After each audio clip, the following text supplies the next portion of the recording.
ప్రజల్లో ఏమంటే ఖచ్చితంగా జగన్మోహన్ రెడ్డిని తిరిగి మనము సీఎం చేసుకోవాలా. ఈ సంక్షేమ పథకాలు అట్లే మాకు అందల్లా మేనిఫెస్టో మీద కూడా హర్షం ప్రకటించినారు. ఎందుకంటే అన్ని ఆ స్కీమ్స్ అన్ని కంటిన్యూ చేస్తాను నేను.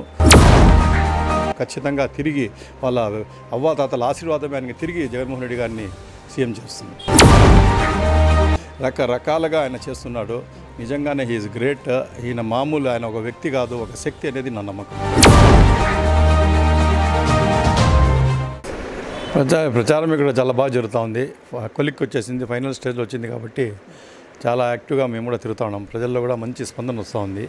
ఎక్కడ పోయినా జగన్మోహన్ రెడ్డి గారి స్కీమ్ సంక్షేమ పథకాలు ఈ రోజుకు అవి రంగు వచ్చినట్టు అనిపిస్తూ ఉంది. ఇన్నాళ్ళు మేము కూడా ఎక్స్పెక్ట్ చేయలేదు. ప్రజల్లో ఏమంటే ఖచ్చితంగా జగన్మోహన్ రెడ్డిని తిరిగి మనము సీఎం చేసుకోవాలా. ఈ సంక్షేమ పథకాలు అట్లే మాకు అందల్లా మొన్న వచ్చిండే మేనిఫెస్టో మీద కూడా హర్షం ప్రకటించినారు. ఎందుకంటే అన్ని ఆ స్కీమ్స్ అన్ని కంటిన్యూ చేస్తాను నేను. ఖచ్చితంగా ప్రజలకు నేను మంచి చేస్తాను అని చెప్పి ఆయన చెప్పారు. కాబట్టి చంద్రబాబు నాయుడు గారు రకరకాల మేనిఫెస్టో ఇస్తే కూడా దానికి ప్రజలు నమ్మే స్టేజ్లో లేరు. ఎందుకంటే లాస్ట్ టైం కూడా 2014లో కూడా ఆయన చెప్పిండేది ఏమీ చేయలేదు. కాబట్టి ప్రజలు అసలు దానికి ఆయన మేనిఫెస్టోస్ కూడా ఏం చేయలేదు. కానీ జగన్మోహన్ రెడ్డి గారి మేనిఫెస్టో మటుకు ఆయన రిలీజ్ అవుతుందంటే ప్రజలందరూ టీవీల దగ్గర అతుక్కొని పోయే సన్నివేశాలు కూడా చాలా వరకు మేము చూసాము. మేనిఫెస్టో వస్తుంది, రేపు వస్తుంది, మన్నాడు వస్తుంది అని చెప్పి కాసుకొని ఉండి ప్రజలు చూసిన ఆతృత చూసామంటే ఆ మేనిఫెస్టో మీద ప్రజలకు ఉండే నమ్మకమే. ఆ నమ్మకమే ఈరోజు ప్రజలకు ఆయన చెప్పిండేవన్నీ చేస్తాడనే నమ్మకంతో ప్రజలు కూడా ఎక్కడ పోయినా మనకు బ్రహ్మరథం పడుతూ ఉన్నారు, పూల వర్షాలు కురిపిస్తూ ఉన్నారు. ఆయన చెప్పింది ఒకటి వాస్తవము. నేను మిమ్మల్ని తల ఎత్తుకొని ఓటు అడిగే పరిస్థితిలో పెడతాను అని ఒక మాట చెప్పినారు. నిజంగానే అదే నిజమవుతా ఉంది. ఈరోజు మేము పోయి ఓటు అడుగుతా ఉంటే తల ఎత్తుకొని ఓటు అడుగుతున్నాము. అదే అపోజిషన్ పార్టీ వాళ్ళు అయితే తల దించుకొని ఓటు అడిగే స్థితిలో ఉన్నారు. కాంగ్రెస్ 9 గ్యారెంటీలు కానీ ఏ గ్యారెంటీలు ఇచ్చినా కాంగ్రెస్ ఇట్లా అవుట్డేటెడ్ అయిపోయింది. దాని గురించి ఆవిడ ఏమి చెప్పినా కాంగ్రెస్ నమ్మే స్టేజ్లో కానీ, ఎందుకంటే అడ్డగోలుగా రాష్ట్రాన్ని డివైడ్ చేసేసి ఈరోజు ఆ రోజు ఎంతమంది స్టేట్ వైడ్ కూడా అజిటేషన్స్ చేసి చాలా వరకు రాస్తారోకోలు చేసి ఏమి చేసినా ఏమి అని కూడా పలికరించకుండా అడ్డగోలుగా లైట్లు ఆఫేసి అప్రూవ్ చేసేది, బిల్లు అప్రూవ్ చేసినందుకు వాళ్ళ మనసు విరిగిపోయింది ఆంధ్ర ప్రజలది. కాబట్టి వాళ్ళు 9 కాదు 90 మేనిఫెస్టో ఇచ్చినా ప్రజలు నమ్మే స్టేజ్లో లేరు. దానికి పూర్వవైభవం రాదు. అది ఎప్పటికీ కాంగ్రెస్ పార్టీ పూర్వవైభవం కోల్పోయినట్టే.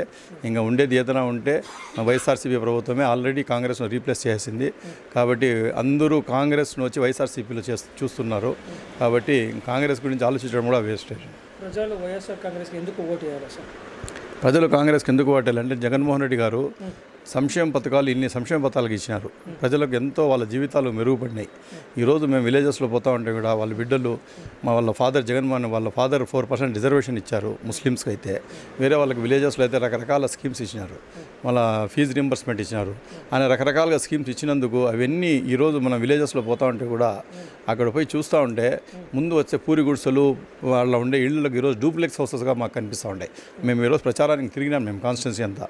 అక్కడ పోయి వాళ్ళు అడిగితే ఏమి ఎక్కడ అంటే మా పిల్లోడు కెనడాలో ఉన్నాడు, మా పిల్లోడు జర్మనీలో ఉన్నాడు, ఎట్లా వచ్చింది మీకంటే ఆ పుణ్యాత్ముడు వైఎస్ రాజశేఖర రెడ్డి గారు ఫీజు రింబర్స్మెంట్ ఇచ్చారు ఆ రోజు. తర్వాత జగన్మోహన్ రెడ్డి గారు కూడా ఫీజు రింబర్స్మెంట్ ఇచ్చారు. దానివల్ల మా పిల్లల జీవితాలు బాగుపడినాయి. ఈరోజు వాళ్ళ అదర్ కంట్రీస్లో పోయి సంపాదిస్తూ ఉన్నారు. మేము ఈ రకంగా హ్యాపీగా ఇక్కడ ఉన్నాము అనేది ఆ రోజు వాళ్ళు నాటిండే బీజాలు వచ్చి ఈరోజు వృక్షాలు అయ్యి ఫలాలు ఇస్తున్నాయి. కాబట్టి ప్రజల్లో అది ఉంది. అయ్యా దీనికి పోయినా ముందు పూరి గుడిసెలు ఉండేది. ఈరోజు ఏడ చూసినా ఇల్లు, జగన్మోహన్ రెడ్డి గారు ఇల్లు ఇచ్చినారు, జగన్మోహన్ రెడ్డి అది ఇచ్చినారు, పెన్షన్లు ఇస్తూ ఉన్నారు. ఈరోజు సొంత కొడుకుకు వాళ్ళ తల్లిదండ్రులు డబ్బులు ఇస్తూ ఉంటే కోడలు అడ్డపడుతుంది. ఆ దినాలు ఇప్పుడు జరుగుతూ ఉంటే ఈ మహానుభావుడు ఇంత లక్షల మందికి ఈరోజు ఏడో కూర్చొని తలుపు తట్టి 1వ తేదీ ఇది ఇస్తూ ఉంటే అవ్వాతాతలు ఎంత సంతోషపడతా ఉన్నారంటే నా కొడుకు నా బిడ్డ నా కొడుకు నా కొడుకు నా కొడుకు అని ఎంత సంతోషపడతారు. ఆయన కూడా ఎక్కడ చూసినా నా బిడ్డ మీ బిడ్డ అంటాడు, నా కొడుకు అని చెప్పి వాళ్ళు ఎంత సంతోషిస్తూ ఉన్నారే. నిజంగా చూడాలా. కొన్ని చోట మేము తిరిగాము. అవ్వాతాతల పరిస్థితి ఎంత దీనంగా ఉందంటే తల్లిదండ్రులు కొడుకులు కూడా కోడలంతా వాళ్ళని వదిలేసినారు. కేవలం జగన్మోహన్ రెడ్డి గారు ఇచ్చే డబ్బుల కోసం వాళ్ళ ప్రాణాలు తుది శ్వాస పెట్టుకొని జీవిస్తూ ఉన్నారు. నిజంగా ఆయన చేసిండే పుణ్యం ఎక్కడికి పోదు. మనం అనుకుంటాము ఏదో అది ఇది అని చెప్పి ఆయన చేసిండే పుణ్యం పోదు. ఖచ్చితంగా తిరిగి వాళ్ళ అవ్వాతాతల ఆశీర్వాదమే ఆయనకి తిరిగి జగన్మోహన్ రెడ్డి గారిని. యువకులందరూ ఈరోజు జగన్మోహన్ రెడ్డి గారికి సపోర్ట్ చేయాలని నేను అప్పీల్ చేస్తున్నా. ఎందుకంటే యువకులకు ఈరోజు ఏదైనా చేస్తూ ఉంటే జగన్మోహన్ రెడ్డి గారి ప్రభుత్వమే. జగన్మోహన్ రెడ్డి గారు అన్ని రకంగా ఆయన ఆదుకుంటారు. వాళ్ళకు కూడా ఈరోజు వాళ్ళకి ఎడ్యుకేషన్ కానీ ఫీజు రింబర్స్మెంట్ కానీ అందరు కూడా ఆయన అన్ని రకాలుగా తోడ్పాటు ఇచ్చినారు. ఈరోజు యువకులు కూడా చదువుకొని ఒక లెవెల్కి వచ్చినారంటే వైఎస్ రాజశేఖర రెడ్డి గారిని జగన్మోహన్ రెడ్డి గారు ఇచ్చిన ఫీజు రింబర్స్మెంట్ దానివల్లనే వచ్చినారు. వాళ్ళ పిల్లలు కూడా పోయి చూసుకొని, యువకులు కూడా చూసుకొని, వాళ్ళ పిల్లలు ఎవరైనా ఉంటే కూడా వాళ్ళు చూడండి. ఈరోజు చిన్న చిన్న స్కూల్స్ కూడా పోయి చూసినామంటే మనము ముందు నాడు నేడు స్కూల్స్ చూడండి, ముందు స్కూల్స్ పరిస్థితి ఏమి, ఈరోజు స్కూల్స్ పరిస్థితి ఏమి. ఆ చదివే పిల్లకు ఇంగ్లీష్ మీడియం చదువులు చదివిస్తూ ఉన్నారు. బ్యాగ్స్ కానీ, యూనిఫామ్ కానీ, షూ కానీ ఎవరు ఆలోచిస్తారండి? కన్న తండ్రి కూడా వాళ్ళ బిడ్డల కోసం అంత మటుకు ఆలోచించారు ఈ కాలంలో. ఆయన ఆలోచించి ప్రతి ఒక్కరూ పేద పిల్లలు కూడా డబ్బుండే వాళ్ళ పిల్లల మాదిరి బాగా ఉండాలా, టిప్ టాప్గా ఉండాలా, వాళ్ళకు ల్యాప్టాప్లు కానీ ఏమి కావాలో అన్ని సదుపాయాలు కల్పించి ఆ స్కూల్స్ కూడా రిన్యూవేషన్ చేసేసి ఈరోజు ఎట్లున్నాయంటే ఒక కాన్వెంట్స్ కూడా చాలామంది మదనపల్లి కూడా పిల్లలు మా వీళ్ళని కూడా మంచి మంచి కాలేజీలు అంతా వదిలేసి, స్కూల్స్ అన్నీ వదిలేసి, కార్పొరేట్ స్కూల్స్ వదిలేసి జెడ్పీ స్కూల్ అట్లా చోటు వచ్చి జాయిన్ అవుతూ ఉన్నారు. ఈరోజు మీరు పోయి చూసారంటే జెడ్పీ స్కూల్స్లో కూడా నో ఇది అని చెప్పి వస్తుంది, నో అడ్మిషన్స్ క్లోజ్డ్ అని చెప్పి బోర్డ్స్ చూస్తున్నాం. దానికి మూల కారణం జగన్మోహన్ రెడ్డి గారే. ఇంతకుముందు వచ్చి పోయి అడుక్కుంటా ఉంటే కూడా స్కూల్స్ వచ్చి జాయిన్ అయ్యేవాళ్ళు కాదు. ఏదో మంచి ప్యాకేజెస్ ఇంగ్లీష్ మీడియం స్కూల్స్ కానీ అమెరికాలో ఉండే వాళ్ళతో డైరెక్ట్ లింకప్ అయ్యి అక్కడ నుండి ఎడ్యుకేషన్ రకరకాలుగా ఆయన చేస్తున్నాడు. నిజంగానే హీఈస్ గ్రేట్. ఈయన మామూలు ఆయన ఒక వ్యక్తి కాదు, ఒక శక్తి అనేది నా నమ్మకం. ఇది మోదీ గారు అంతా ఇప్పుడు వాళ్ళతో చేరినారు కాబట్టి వాళ్ళ మాటలు పలుకుతూ ఉన్నారు అంతే. ఇన్ని దినాలు దాని గురించి ఏది ఒక మాట అనింది లేదు, ఏమీ లేదు. ఖచ్చితంగా ఎలక్షన్స్ కోసం ఏదో ఒకటి చెప్పల్లా, కానీ ఆయన చెప్పినంత మాత్రం ఆయన ప్రజలు నమ్మే స్టేజ్లో లేరు. ఎందుకంటే యాజ్ ఇట్ ఈస్ బీజేపీకి ఇక్కడ ఏమీ ఇది లేదు, బీజేపీ వాయిస్కి ఇక్కడ బేస్ కూడా లేదు, దాన్ని నమ్మే స్టేజ్ కూడా ఎవరూ లేరు.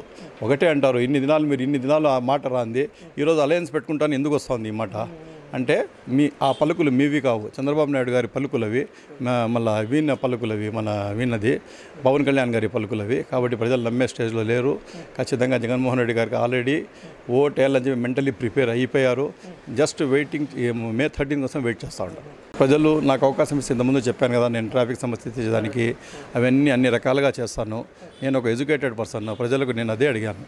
నేను ఒక ఎడ్యుకేటెడ్ పర్సన్. ఈరోజు ఎవరైనా మీ సొంత బిడ్డకు ఎవరికైనా పెళ్లి చేసేదానికి ఇవ్వాలంటే కూడా అవతల వాళ్ళ ఫ్యామిలీ పక్క ఎట్లుండారు, వాళ్ళ మంచి చెడ్డ ఏమి, ఏ రకంగా వాళ్ళు ఉండరు, వాళ్ళ ఆపోజిట్ మనం పెళ్లి ఇస్తాడమే పెళ్లి కొడుకు, వాని క్యారెక్టర్ ఎంత, వాడి ఎడ్యుకేషన్ ఎంత, వాడు ఏం చేస్తాడు అంత ఇదిగా ఆలోచిస్తారు.